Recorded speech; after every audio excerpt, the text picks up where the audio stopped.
আওয়ামী লীগ চেষ্টা করেও ব্যর্থ, জনগণ জামাত বিএনপির বুঝ গ্রহণ করছে। দর্শক, আমরা কথা বলছি 27 জুন 24। ভারতের সাথে সরকারের যে চুক্তি কিংবা চুক্তি নবায়ন কিংবা MOU স্বাক্ষরিত হয়েছে, তার কয়েকটা বিষয় নিয়ে জনগণের মধ্যে তীব্র ক্ষোভ, জনগণ তীব্র প্রতিক্রিয়া দেখাচ্ছে, রাজনৈতিক দলগুলো তীব্র প্রতিক্রিয়া দেখাচ্ছে। রাজপথে বড় বড় কর্মসূচি শীঘ্রই আসবে, সমস্ত বিরোধী দলগুলো ঐক্যবদ্ধ হয়ে এ বিষয়ে কথা বলছে। ব্যাপক প্রচারণা সরকারের বিরুদ্ধে, যে সরকার দেশ বিক্রি করে দিয়েছে। গণভবনে পোষ্য সাংবাদিকদের মাধ্যমেও প্রশ্নের মুখোমুখি হতে হচ্ছে এই বিষয়ে। It's very important. এই প্রেক্ষাপটে আওয়ামী লীগের লোকজন বিভিন্নভাবে সরকারের লোকজন বোঝানোর চেষ্টা করছে যে এই যে চুক্তি, এটা ক্ষতিকর নয়, এটা দেশের স্বার্থে, দেশের জন্য ভালো। কিন্তু জনগণ আওয়ামী লীগের এই বুঝ গ্রহণ করছে না। জনগণ গ্রহণ করছে জামাত বিএনপির বুঝ, সিভিল সোসাইটি অ্যাক্টিভিস্টদের বুঝ। তারা ট্রানজিট, ট্রান্সশিপমেন্ট, করিডোর, নানান ব্যাখ্যা টাক্কা দিয়ে এই লাভ হবে সেই লাভ হবে ভং যুক্তি দিচ্ছে এবং অনেক কিছু ধামাচাপা দেওয়ার চেষ্টা করছে, কিন্তু কোনো লাভ হচ্ছে না। জনগণ জামাত বিএনপির বুঝ গ্রহণ করছে। পররাষ্ট্রমন্ত্রী একটা বক্তব্য বিশ্লেষণ করব। দেশের স্বার্থেই ভারতের সঙ্গে সমঝোতা স্মারক স্বাক্ষর, পররাষ্ট্রমন্ত্রী। আচ্ছা, দেশের স্বার্থে কী স্বার্থে সুনির্দিষ্টভাবে বলেন যে বাংলাদেশে কী লাভ হবে? বাংলাদেশে ভিতর থেকে ভারতে করিডোর দিলে, বাংলাদেশের ভিতর থেকে সুনির্দিষ্টভাবে যদি বলি, দর্শনা, চিলাহাটি বা এই ধরনের বিভিন্ন রুট থেকে যেসব বিষয়ে কথাবার্তা হচ্ছে, ভারতকে তাদের ট্রেন চলাচলের সুযোগ দিলে বাংলাদেশের লাভটা কি বলেন? কী লাভ? কানেক্টিভিটি এক জিনিস, আর ভারত বাংলাদেশের ভিতর থেকে তাদের নিজস্ব পরিবহনে মিলিটারি ইকুইপমেন্টস থেকে শুরু করে যা ইচ্ছা তা পরিবহন করবে, এবং ভারত চীন যুদ্ধ বাঁধলে তখন তার প্রভাব পড়বে বাংলাদেশের উপর। তো এই প্রেক্ষাপটে বাংলাদেশের লাভটা কি? বাংলাদেশের ভিতর থেকে ভারতের ট্রেন চলাচলের, এতে বললেন পররাষ্ট্রমন্ত্রী যে বাংলাদেশের স্বার্থটা কি? আপনারা বলছেন জনগণকে ভং বোঝানোর চেষ্টা করছেন, কিন্তু সুনির্দিষ্টভাবে বলেন পারলে স্বার্থটা কি? কিছু বলতে পারবে না।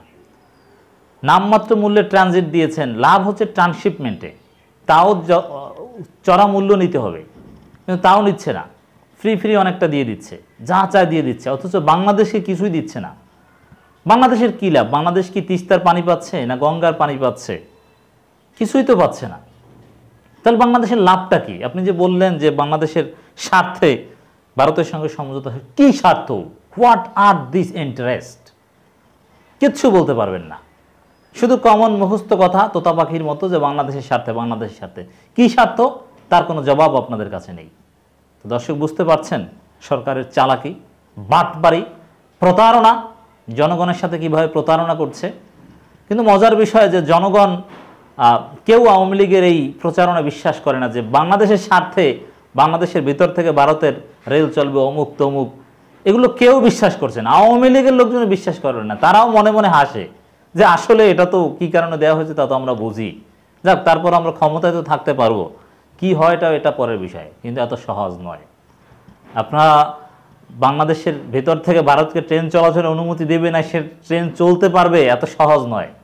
বিএনপি জামাত আছে দেশে, ওইসব ট্রেন আগুন দিয়ে পুড়িয়ে ফেলতেও দ্বিধাবোধ করবে না। বাংলাদেশের ট্রেন প্রণয়ের রাজনীতি আছে।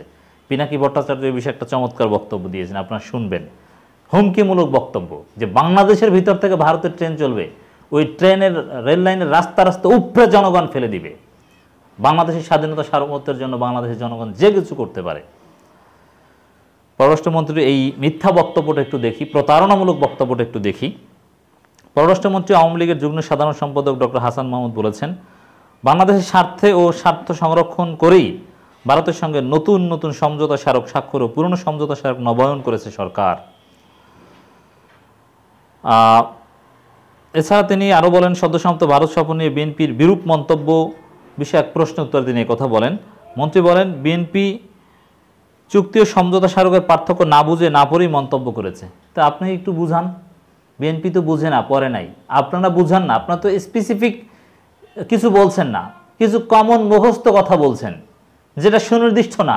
আপনারা এই যে MOU বা এগ্রিমেন্ট বা কন্ট্রাক্ট যাই বলেন, সবগুলোর প্রত্যেকটা আর্টিকেল, টার্মস অ্যান্ড কন্ডিশন সব জনসম্মুখে প্রকাশ করুন, তা তো করছেন না, গোপনীয়তা। অথচ সংবিধানে 145-এ এগুলো প্রকাশ করার বাধ্যবাধকতা রয়েছে।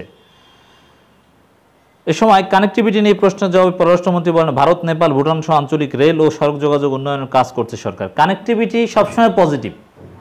আধুনিক মনা যে কোনো লোক কানেক্টিভিটির পক্ষে, কিন্তু আওয়ামী লীগ কানেক্টিভিটির জন্য কাজ করছে না, ভারতকে বাংলাদেশের ভূখণ্ড তাদের ইচ্ছা মতো ব্যবহারের সুযোগ দিচ্ছে মাত্র। মাননীয় প্রধানমন্ত্রী ইউরোপের সাথে তুলনা করছেন, ইউরোপিয়ান ইউনিয়ন, বর্ডারলেস ওয়ার্ল্ড।